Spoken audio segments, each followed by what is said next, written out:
नमस्कार प्रेक्षकांनो, आजच्या एपिसोडमध्ये इथे आता संकर्षण भूमीला म्हणत असतो की भूमी, तो आकाश इथे कशासाठी आला होता आणि मी तुला किती वेळा सांगितले त्या आकाशबरोबर बोलत जाऊ नकोस म्हणून, त्याला भेटायला जाऊ नकोस म्हणून, तरीसुद्धा का तू त्याला भेटायला गेली होतीस? भूमी, तू माझं का ऐकत नाहीस? बरं ते सगळं जाऊ दे, तो आकाश इथे कशासाठी आला होता? तेव्हा भूमीला आठवतं, आकाशला कळलंय की संकर्षणची बायको पल्लवी तिचा या अपघातामध्ये मृत्यू झालाय म्हणून. तेव्हा भूमी म्हणत असते की आता जर मी संकर्षणला सांगितलं की आकाशला पल्लवीबद्दल सगळं कळलंय तर ते अजून पॅनिक होतील आणि उगाचच काहीतरी करून बसतील. तेव्हा भूमी गप्प बसते. संकर्षण म्हणत असतो, भूमी, प्रत्येक वेळेला मी आकाशबद्दल काहीतरी विचारतो आणि तू गप्प बसतेस. तेव्हा काही झालंय का? तो तुला काही बोलत होता का? घरी परत येण्याबद्दल बोलत होता का? तेव्हा भूमी काहीच बोलत नाही. तेव्हा इथे संकर्षण म्हणत असतो, बरं ठीक आहे, मला तुला महत्त्वाची गोष्ट सांगायची आहे. तेव्हा संकर्षण म्हणत असतो की उद्या ओजसच्या स्कूलमध्ये पॅरेंट्स मीटिंग आहे, तेव्हा तुला माझ्याबरोबर यायचं आहे. उद्या स्कूलमध्ये सगळ्यांसमोर मी तुला ओजसची आई म्हणून इंट्रोड्यूस करणार आहे, तेव्हा तुला माझ्याबरोबर यायचं आहे उद्या, कळलं? उद्याची आता सगळी तयारी तुला करायची आहे. तेव्हा संकर्षण जात असताना भूमीचा काही होकार नकार काहीच कळत नाही. तेव्हा संकर्षण म्हणतो, भूमी, अगं लक्ष कुठे आहे तुझं? मी तुला काहीतरी विचारलं, तू मला हो नाही काहीच उत्तर दिलेलं नाही आहेस. तेव्हा भूमी म्हणते, मी येईन तुमच्याबरोबर. तेव्हा इथे आता भूमी म्हणत असते की आकाशला पल्लवीबद्दल कळलंय, याचा अर्थ तो आता या प्रकरणाच्या खोलवरती जाऊन सगळ्या गोष्टींचा शोध घेईल. तेव्हा आकाशला कळेल की मी संकर्षणकडे का राहते ते. त्यामुळे इथे आता भूमी म्हणत असते की एक ना एक दिवस मला आकाशकडे परत जायचंच आहे, त्यावेळेला काय होईल? तेव्हा प्रेक्षकांनो, इथे आता आकाशने घरी सगळ्यांना सत्य सांगितलेलं असतं. तेव्हा रागिनी नाटक करत असते. रागिनी म्हणते, काय म्हणजे तुझा जेव्हा अपघात झाला होता तेव्हा तुझी गाडी त्या संकर्षणच्या गाडीला धडकली होती आणि त्या गाडीच्या अपघातामध्ये संकर्षणची बायको हिचा मृत्यू झाला होता, म्हणून भूमी त्याच्याकडे जाऊन राहते असं वाटतं तुला आकाश? तेव्हा आकाश म्हणतो, हो आत्या. तेव्हा इथे पौर्णिमा म्हणत असते, याचा अर्थ त्या अपघातामध्ये तुझ्याकडून त्या संकर्षणची बायको पल्लवी हिचा मृत्यू झाला होता का? बाप रे, मला तर माहितीच नव्हतं. तेव्हा प्रेक्षकांनो, इथे आता पौर्णिमा आणि रागिनी दोघीजणी नाटक करत असतात. तेव्हा रागिनीला खरं तर राग आलेला असतो, कारण आकाशला समजलेलं असतं की भूमी त्याच्याकडे मजबुरीमध्ये राहायला गेलेली आहे. तेव्हा रागिनी आपल्या मनामध्ये म्हणत असते की आता आकाशला कळले की भूमी संकर्षणकडे का राहायला गेले, याचा अर्थ आता भूमी त्या संकर्षणच्या प्रेमात आहे, त्या दोघांचं एकमेकांवरती प्रेम आहे असं सुद्धा मला बोलता येणार नाही आहे, कारण आकाशला मूळ कारण आता कळले. तेव्हा इथे आकाश म्हणत असतो की मानसी, एक काम कर, भूमीच्या स्वागतासाठी आपल्याला तयार राहायचं आहे, तेव्हा तू जरा एका ताटामध्ये फुलं घेऊन ये, त्याच्यामध्ये गुलाबाच्या पाकळ्या टाक, पण त्याच्यामध्ये गुलाबाचे काटे येणार नाही याची काळजी घे, आणि एक त्याच्यामध्ये छान असा दिवासुद्धा लावून आण. तेव्हा इथे मानसी म्हणते, ठीक आहे. मानसी लगेचच जाते, एक ताट छान घेऊन येते, त्याच्यामध्ये गुलाबाच्या पाकळ्या सजवलेल्या असतात आणि त्याच्यामध्ये दिवासुद्धा लावलेला असतो. तेव्हा आकाश तिथून आता टेबल उचलतो आणि ते दाराच्या बाजूला आणून ठेवतो. तेव्हा पौर्णिमा म्हणत असते, आई, अहो आकाश इथे भूमीच्या स्वागताची तयारी करतोय की काय? नाही म्हणजे बघा ना, इथे त्याने आरतीचं ताट वगैरे, फुलांचं ताट वगैरे तयार करायला सांगितलंय, याचा अर्थ ती भूमी आजच घरी परत येत नाही आहे ना. ती जर घरी परत आली ना, मग मात्र आपलं काही खरं नाही आई, हे लक्षात ठेवा.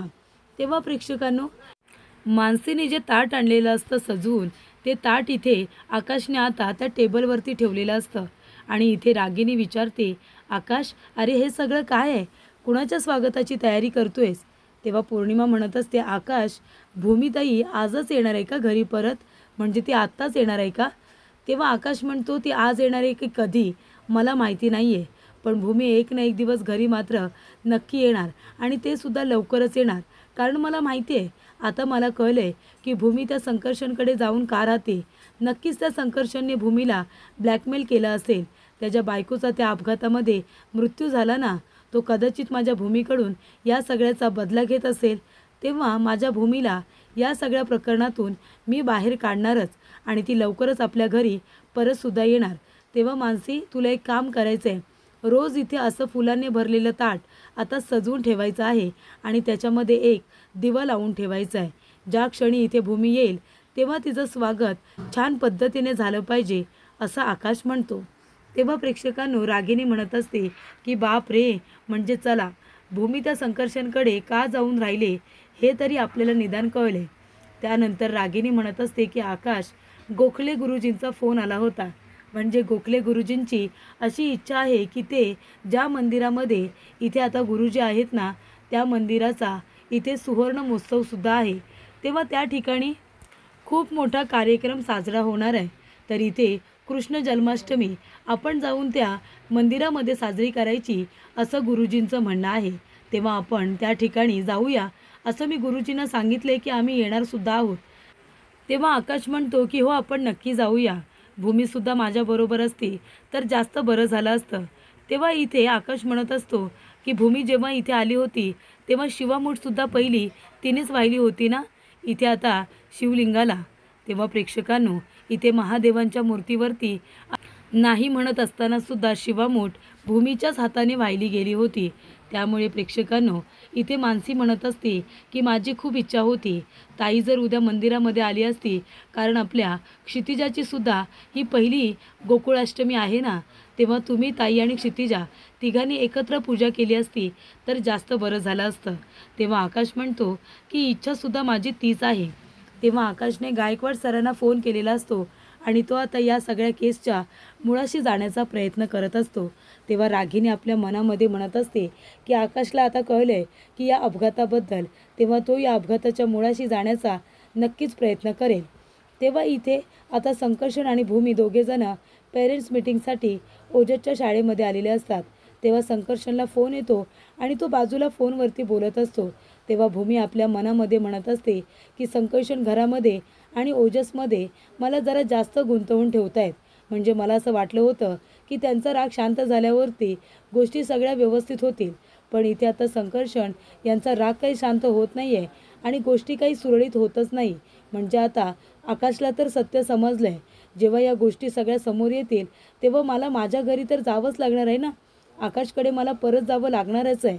तेव्हा मात्र काय होईल त्याचा विचार आता भूमी करत असते. इथे मी आता ओजसला आईची माया देते सुद्धा, पण संकर्षण मला कधी आकाशकडे जाऊ देतील ते मला कळत नाही आहे. त्यानंतर इथे आता ओजसला काही मुलं चिडवत असतात की अरे याच्या वडिलांनी आहे ना एका पेशंटचा खून केला, त्याला मारून टाकलं. तेव्हा ओजसला राग येतो आणि तो त्या मुलांबरोबर भांडत असतो. तेव्हा भूमी येते आणि म्हणते ओजस ओजस 1 मिनिट. तेव्हा संकर्षण म्हणतो ए बाळांनो थांबा थांबा, तिथेच थांबा. तेव्हा भूमी म्हणत असते काय रे तुमचं काय चाललं आहे, तुम्ही का ओजसला चिडवताय? ओजस बाळा काय झालं? अरे भांडण करायचं नसतं, तुला माहिती नाही आहे का? तेव्हा ओजस म्हणतो हे सगळेजण मला चिडवत आहेत की माझ्या बाबांनी पेशंटला मारलं म्हणून. खरंच माझ्या बाबांनी त्या पेशंटला मारलं आहे का? माझ्या बाबांनी त्या पेशंटचा खून केला आहे? भूमी म्हणते अजिबात नाही, तुला हे सगळं कुणी सांगितलं? तेव्हा ओजस म्हणतो ही मुलं मला चिडवत आहेत. तेव्हा भूमी म्हणते या मुलांना माहितीच नाही आहे तुझे बाबा कसे आहेत ते, पण तुला तर माहिती आहे ना तुझे बाबा खूप चांगले आहेत. अरे ते खूप मोठे डॉक्टर आहेत, तुला माहिती आहे का? अलिबागमध्ये त्यांच्या एवढा मोठा डॉक्टर कुणीच नाही आहे. ते कितीतरी पेशंटचा जीव वाचवतात आणि तुझे बाबा किती चांगले आहेत हे तुला बरोबर माहिती आहे की नाही? तू मला सांग ओजस, डॉक्टर आपल्याला बरं करतात, मग आपण डॉक्टरांना काय म्हणतो? डॉक्टरांना आपण देव म्हणतो ना. मग आता तुझे बाबासुद्धा देव आहेत, कारण ते कितीतरी लोकांना वाचवतात, त्यांना जीवनदान देतात. मग आता तुझ्या बाबांविरुद्ध कुणी वाईट बोलत असेल तर तुला राग येणं साहजिकच आहे, पण त्या लोकांना पटवून द्यायला हवं ना की तुझे बाबा किती चांगले आहेत ते. तेव्हा ओजस म्हणतो माझे बाबा इतके चांगले आहेत, मग हे लोक वाईट का बोलत आहेत? तेव्हा भूमी म्हणते कारण त्या लोकांना माहितीच नाही आहे तुझे बाबा किती चांगले आहेत ते, पण तू तर तुझ्या बाबांना चांगलं ओळखतोस की नाही? तुझे बाबा तुझ्यासाठी किती कष्ट करतात, ओजसला जे हवं आहे ते सगळं आणून देतात की नाही? तू बोललास की तुझ्यासाठी ती गोष्ट हजर होते. मग सगळेच आईवडील आपल्या मुलाबाळांसाठी इतके कष्ट करत असतात, तसे ओजसचे बाबासुद्धा त्याच्यासाठी खूप कष्ट करतात, खूप काम करतात, हो ना? ओजसचे सगळे लाड पुरवतात. मग बाबा जर इतके चांगले आहेत तर ते कुठल्या माणसाला का बरं मारतील? आणि तुझ्या मित्रांना माहितीच नाही आहे तुझे बाबा कसे आहेत ते. मग जा बरं, तू जा आणि तुझ्या मित्रांना सांग की तुझे बाबा किती चांगले आहेत ते. तेव्हा ओजस म्हणत असतो, ऐकलं तुम्ही, माझे बाबा बेस्ट डॉक्टर आहेत. तेव्हा इथे भूमीने सांगितलेलं असतं की तुझ्या बाबांनी कुणाचाही खून केलेला नाही आहे. तुझ्या बाबांनी पेशंटला वाचवण्याचा खूप प्रयत्न केला, पण ते वाचले नाही. पण हे सिद्धसुद्धा झाले की तुझ्या बाबांची या सगळ्यामध्ये काही चूक नाही आहे. मग तुझे बाबा कुणाचा खून कसे काय करू शकतात? तेव्हा ओजस म्हणतो, ऐकलत ना तुम्ही, माझ्या बाबांनी काही केलेलं नाही आहे. त्यांनी त्या पेशंटला वाचवण्याचा खूप प्रयत्न केला. तेव्हा ओजस म्हणतो, आणि माझे बाबा खूप चांगले आहेत, मला हवं ते सगळं देतात. माझे बाबा बेस्ट डॉक्टर आहेत, पुन्हा त्यांना वाईट बोलायचं नाही. तेव्हा भूमी म्हणत असते, आणि हे बघा बाळांनो, ज्या गोष्टीबद्दल तुम्हाला माहिती नसेल ना, त्या गोष्टीबद्दल बोलायचं नाही. कुठल्याही इथे विद्यार्थ्याच्या आईवडिलांबद्दल बोलणं हे चुकीचंच आहे. त्याच्यामुळे इथे कुठल्याही विद्यार्थ्याच्या आईवडिलांना बोलायचं नाही, त्यांचा इथे अपमान करायचा नाही. कळलं तुम्हाला? पुन्हा तुमच्याकडून अशी चूक होता कामा नये. तेव्हा प्रेक्षकांनो, इथे आता भूमीने व्यवस्थित ओजसला समजावलेलं असतं. भूमी म्हणत असते की बाबांनी काही केलेलं नाही आहे आणि ओजस स्कूलमध्ये अशी मारामारी करायची नाही. कळलं तुला? तेव्हा इथे आता संकर्षणबद्दल तिथल्या मुलांच्या आणि ओजसच्या मनामध्ये जे काही गैरसमज असतात ते भूमीने शांतपणे इथे आता बाजूला केलेले असतात. भूमीने समजावलेलं असतं की बाबांबद्दल कधीच वाईट बोलायचं नाही. बाबा खूप चांगले असतात, ते आपल्यासाठी किती कष्ट करत असतात, मग त्यांना वाईट वाटेल असं काहीही करायचं नाही. तेव्हा इथे संकर्षण आपल्या मनामध्ये म्हणत असतो की भूमी, तू अगदी पल्लवीसारखी माझ्यामधला आणि ओजसमधला दुवा झालीस. तीसुद्धा अशीच ओजसला समजवायची. मला तुझ्यामध्ये भूमी आता पल्लवी दिसायला लागले, पल्लवीचा भास होतोय मला तुझ्यामध्ये, असं संकर्षण म्हणतो. तेव्हा प्रेक्षकांनो, इथे आता संकर्षण याला एक फोन आलेला असतो. तेव्हा संकर्षण म्हणतो, हो ठीक आहे, मी मंदिरामध्ये पूजेसाठी नक्की येईन. तेव्हा प्रेक्षकांनो, इथे आता गोकुळाष्टमीच्या दिवशी पूजेसाठी भूमी, संकर्षण, त्याची फॅमिली आणि त्याचबरोबर आकाश आणि त्याची फॅमिली त्याच मंदिरामध्ये आता पूजेसाठी आलेले असतात. तेव्हा प्रेक्षकांनो, इथे आता रागिणीला तर आनंद होतो की चला, आता पुन्हा एकदा यांचा आमनासामना झालेला आहे. तेव्हा भूमी इथे काहीच बोलत नाही, सरळ ती आता जात असते.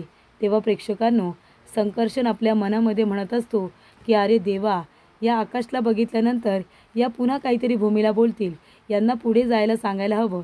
तेव्हा संकर्षण म्हणतो, एक मिनिट, तुम्ही जा बरं, ओजसला जरा मंदिरामध्ये घेऊन जा आणि त्याला देवाचा आशीर्वाद घेऊ द्या. तेव्हा इथे सुलक्षणा ओजसला घेऊन आतमध्ये जाते. तेव्हा मानसी भूमीकडे धावत येत असते.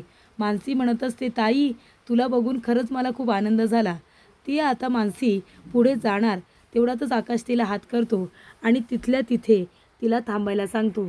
तेव्हा इकडे आता मानसी म्हणत असते, माझी खूप इच्छा होती की आजची गोकुळाष्टमीची पूजा तू, क्षितिज आणि भाऊजी तिघांनी सोबत करावी.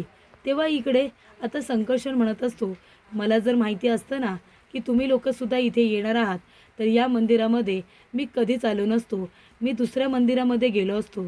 तेव्हा आकाश म्हणत असतो की संकर्षण, तुला ती लाईन आठवते का, देवाच्या मर्जीशिवाय इथे एक पानसुद्धा हलत नाही. तर आपण तर कोण आहोत? त्याच्यामुळे जे काही होतं ना, ते देवाच्या मर्जीनेच होतं आणि आता त्याच्या मर्जीनेच लवकरच भूमी माझ्याकडे येणार आहे. तेव्हा संकर्षण म्हणत असतो, अच्छा, मग तुला ती लाईनसुद्धा माहिती असेल. कर्तृत्वान लोक आहे ना, आपलं नशीब स्वतःच्या हाताने बदलतात आणि त्यांना आहे ना अशी वाट बघावी लागत नाही की त्यांच्याकडे आता सगळ्या गोष्टी फिरून येतील. ते स्वतः त्या गोष्टी घडवत असतात. त्याच्यामुळे तुला काही बोलायचं आहे ते बोल, पण भूमी तुझ्याकडे कधीच परत येणार नाही आहे. चल भूमी, आपण निघूया. तेव्हा इथे आकाश म्हणत असतो की संकर्षण, एक मिनिट, मग तुला ती लाईनसुद्धा माहिती असेल की कर्तृत्वान माणसं कधीच कुणाला ब्लॅकमेल करत नाही. तू जसं भूमीला ब्लॅकमेल केलंस तसं, बरोबर ना? तेव्हा इथे संकर्षणला धक्का बसतो की आकाशला कसं काय माहिती की इथे संकर्षणने तिला ब्लॅकमेल केलं आहे म्हणून. तेव्हा आकाश म्हणतो, कळलं ना तुला, कर्तृत्वात माणसं इथे आता कुणालाही ब्लॅकमेल करत नाही. आणि इथे आकाश आपल्या मोबाईलमध्ये पल्लवीचा जो फोटो असतो तो संकर्षणला दाखवतो आणि आकाश म्हणत असतो की संकर्षण, हे बघ. आणि पल्लवीचा फोटो दाखवल्यानंतर आकाश म्हणत असतो की ही तुझी बायको सौ पल्लवी संकर्षण अधिकारी, तुझी बायको, बरोबर ना? तेव्हा आकाश म्हणतो, मला सगळं कळलं आहे, अपघाताचं सत्य. ज्या वेळेला अपघात झाला त्यावेळेला त्या अपघातामध्ये तुझी बायको ही तुला सोडून निघून गेली, तुझ्या बायकोचा मृत्यू झाला ही गोष्ट मला कळली. आणि हे बघ, हा फोटो बघितलास, पोलिसांनीच मला दिला. तू केससुद्धा मागे घेतलीस ना माझ्यावरती. अरे त्या अपघातामध्ये तुझी बायको तुला सोडून निघून गेली, तिचा मृत्यू झाला आणि तू माझ्यावरची केस मागे घेतलीस, कारण या अपघाताला तू मला जबाबदार ठरवतोयस ना. मग जर तुझी बायको आता मेली आहे तर मग तू माझ्यावरची केस मागे का घेतलीस? ती गरजच नव्हती ना घ्यायची. मग मला असं वाटतं संकर्षण, केस मागे घेण्यासाठी तू भूमीला ब्लॅकमेल तर केलंच नाही ना. म्हणजे केस मागे घेण्याच्या बदल्यात भूमी बायको म्हणून तुझ्याकडे येईल, बायकोच्या बदल्यात बायको असा बदला घेतलास की काय माझ्याकडून? तेव्हा इथे संकर्षण म्हणतो, तुला जे काही बोलायचं आहे ते बोल. तेव्हा आकाश म्हणत असतो, संकर्षण, अपघात झाला, त्याच्यामध्ये तुझी बायको तुला सोडून निघून गेली, वाईटच घडलं, म्हणून तू भूमीला ब्लॅकमेल करून तिच्याकडून हा बदला घेणार आहेस का? म्हणजे भूमीला तू ब्लॅकमेल केलेस आणि स्वतःकडे तुझी बायको म्हणून तिला ठेवून घेतलेस. एवढं सगळं वाईट वागताना तुला लाज कशी वाटत नाही रे? तुझी बायको गेली म्हणून माझी बायको तू तुझ्याकडे घेऊन गेलायस का? हे चालणार नाही आहे संकर्षण, कळलं ना? तेव्हा संकर्षण म्हणतो, तुला जे काही तर्क लावायचे ते लाव, पण एक गोष्ट लक्षात ठेव, फॅक्ट विसरू नकोस. आणि फॅक्ट काय माहिती आहे? माझी बायको, हे लक्षात ठेव. आता माझी बायको ही भूमी आहे, ती तुझी बायको नाही आहे आकाश. तिचा आणि तुझा आता काही संबंध नाही आहे, ही गोष्ट लक्षात ठेव. चल भूमी, याच्याबरोबर लागण्यात काहीच अर्थ नाही आहे, असं संकर्षण म्हणतो. तेव्हा भूमी जात असताना इथे आता आकाश तिच्याकडे बघत असतो आणि आकाश चालत असताना त्याला ठेच लागते. तेव्हा भूमी मागे वळून बघते आणि म्हणते आकाश, आणि तिचा जीव आता आकाशसाठी खूपच जास्त कासावीस होतो. तेव्हा इकडे आकाश म्हणत असतो, बघितलंत ना संकर्षण, अहो तुम्ही असं म्हणवता की भूमीचं तुमच्यावरती प्रेम आहे म्हणून. अहो पण इथे जरा मला ठेच काय लागली तर बघा ना भूमी किती कासावीस झाली. मग आता याच्यावरूनच तुम्ही ओळखा की भूमीचं नक्की प्रेम आहे तरी कोणावरती, माझ्यावरती की तुमच्यावरती. माझ्याबद्दलची काळजी तिच्या डोळ्यामध्ये स्पष्टपणे दिसते. हे तुम्हाला कळू नये का? काही झालं तरीसुद्धा लवकरच भूमी माझ्याकडे असेल हे लक्षात ठेवा, असं इकडे आता आकाश म्हणत असतो. त्यानंतर इथे संकर्षणला राग येतो. संकर्षण म्हणतो की भूमी चल, कारण इथे आता भूमी आणि आकाश हे पुन्हा कधीच एकत्र कामा नये, असं संकर्षणला वाटत असतं. हळूहळू इथे आता फक्त भूमी ओजसची आई झालेली नसते, तर तिच्यामध्ये संकर्षणला पल्लवीसुद्धा दिसायला लागलेली असते. हळूहळू इथे संकर्षणला भूमीबद्दल जास्त आदर वाटत असतो. त्यामुळे इथे आता संकर्षण आकाशला म्हणतो की ते बघितलं जाईल भूमी तुझ्याकडे येते की नाही ते. तेव्हा इथे आकाश म्हणत असतो, काही जरी झालं तरीसुद्धा भूमी माझ्याकडे परत येणारच. तेव्हा प्रेक्षकांनो, इथे आता संकर्षण आणि भूमी दोघेजण मंदिरामध्ये आलेले असतात. तेव्हा भूमीच्या मागे कुणीतरी चालतंय असा भूमीला भास होतो. आणि तेव्हा प्रेक्षकांनो, भूमी आता मागे वळून बघायला लागते. तेव्हा इथे भूमीला तिथे कुणीही दिसत नाही. तेव्हा भूमीला असं वाटतं, माझ्या पाठीमागे कुणीतरी आहे का? तेव्हा इथे जी व्यक्ती आता भूमीच्या मागे मागे आलेली असते ती व्यक्ती इथे लपून बसलेली असते. तेव्हा प्रेक्षकांनो, इथे आता जी व्यक्ती लपून बसलेली असते ती दुसरी तिसरी कुणी नाही, तर ती भूमीच्या घरातलीच व्यक्ती आहे असं आता भूमीला वाटत असतं. त्यामुळे प्रेक्षकांनो, इथे भूमी आता आश्चर्यचकित झालेली असते की आता मंदिरामध्ये माझा पाठलाग कोण करतं आहे. तर प्रेक्षकांना पुढील भागामध्ये इथे गुरुजी म्हणत असतात की चला आता इथे सगळेजण जे आता कपल लोक आहेत ते जोडीने पूजेला बसा बरं. तेव्हा इथे भूमी संकर्षणच्या बाजूला पूजेला बसते. तेव्हा इथे संकर्षण आता बाळकृष्णाचा पाळणा हलवण्यासाठी दोर हातामध्ये घेतो. तेव्हा ती दोर हातामध्ये घेऊन पाळणा खेचत असताना त्याच्या हाताला चटका बसतो. तेवढ्यातच इथे आता अभिजित जात असताना मंदिरामध्ये जो खांब असतो तो आता पडणार असतो, पण त्याच वेळेला अभिजितने तो खांब पकडून ठेवलेला असतो. सगळेजण अभिजितकडे बघत असतात, पण कुणीही ओळखत नाही की तो अभिजित आहे म्हणून. पण इथे अभिजितने आता तो खांब व्यवस्थित उभा करून ठेवलेला असतो आणि त्यानंतरला अभिजित स्वतःचा चेहरा लपवण्याचा प्रयत्न करत असतो. इतक्या वर्षानंतर इथे आता अभिजित परत आलेला असतो. इथे आता अभिजित परत आलाय याचा अर्थ तो मेलाच नव्हता असाच होतो. त्यामुळे प्रेक्षकांनो, इथे आता अभिजित स्वतःला लपवण्याचा प्रयत्न करतो जेणेकरून तो कुणालाही दिसू नये. तेव्हा इथे पौर्णिमा बघण्याचा प्रयत्न करत असते की तो माणूस नक्की आहे तरी कोण. पण इथे पौर्णिमाला सुद्धा त्याचा चेहरा दिसत नसतो. पण इथे आता अभिजित हा रिटर्न आलेला असतो आणि तो आपल्या मृत्यूचा बदला घेतल्याशिवाय काही आता राहणार नसतो हे मात्र नक्की